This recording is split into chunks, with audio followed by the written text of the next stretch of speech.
All right, today we're going to tackle a critical mystery in the world of AI. It's this. Why do so many models that look absolutely fantastic on paper end up failing, and failing spectacularly, when they actually meet the real world?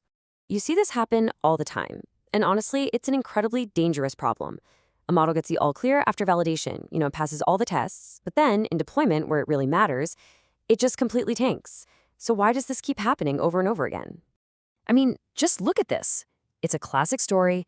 A model hits something like 95% accuracy in the lab. Looks amazing, right? But the second it goes live, that performance plummets down to 60%. And look, this isn't just a small dip. This is a total catastrophic failure. And it can have really serious consequences, especially in crucial fields like healthcare. So, what's going on here?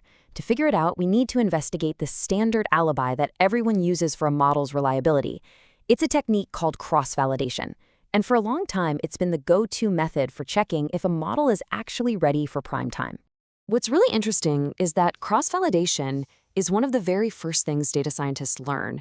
And it was designed to solve a genuine problem, which was, how do you get a stable, reliable estimate of how well your model works without having to sacrifice a huge chunk of your precious data just for testing?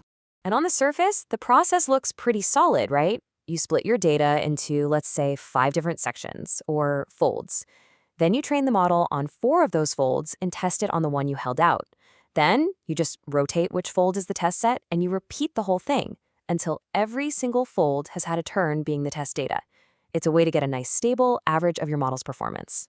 But, and this is a huge but, this is where the alibi really starts to crack. This trusted standard method rests on one giant hidden assumption. And in the real world, that assumption is almost always false. This is the hidden flaw that brings so many models crashing down. Okay, so the big assumption is something called exchangeability. What does that even mean? Well, in simple terms, it means you can treat your data points like a shuffled deck of cards. You can randomize them any way you want, and you won't lose any crucial information. But reality is messy. Real-world data has structure. It has a timeline. It has clusters based on location. It has multiple records that all belong to the same person. And that's why this assumption is so incredibly fragile. I mean, just think about it for a second. Public health definitions for a disease can literally change overnight. Different hospitals have totally different workflows and equipment. A single patient might have dozens of related data points scattered through your dataset. So ignoring all these real-world structures is basically like pretending the world just stands perfectly still.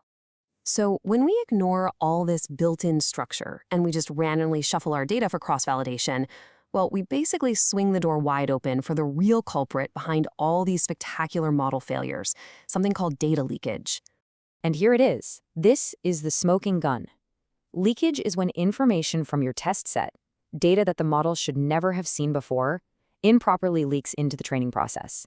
So, for example, if you have a patient's records, and some of them end up in the training set and others end up in the test set, your model might not learn a general rule. It might just learn to recognize that specific person's patterns. So the model gets this totally unfair advantage. It looks really smart, but its high score is built on a foundation of contamination. It hasn't learned to predict the future or generalize to new situations. It's just gotten really good at memorizing the convenient little quirks of the specific dataset it was trained and tested on. Okay, so if the standard method is so full of holes, how do we build a model that we can actually trust? Let's take a look at a much better approach.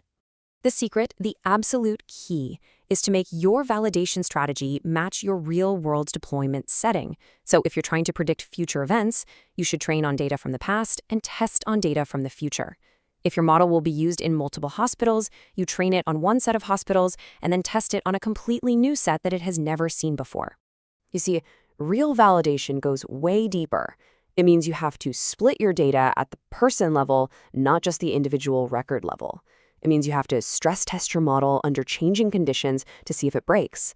And it means looking beyond just one simple accuracy number. It's about building a model that can actually survive contact with the chaos of the real world. Now, does all this mean that cross-validation is totally useless?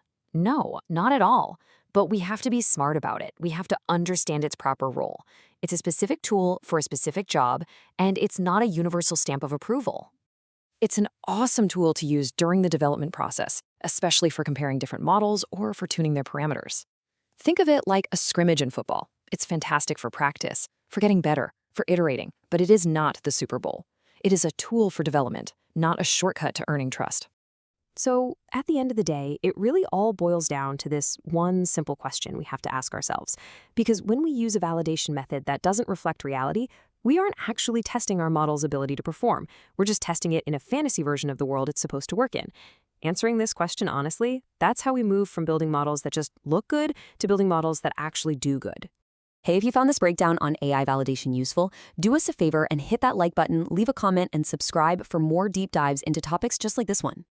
And if you're someone who likes to listen on the go, the audio version of this whole explainer is available on Apple Podcasts. You can find the link right down there in the description below. We'd really love to hear your feedback. Let us know what you think in the comments, and definitely tell us what we should break down for you next. Thanks for tuning in.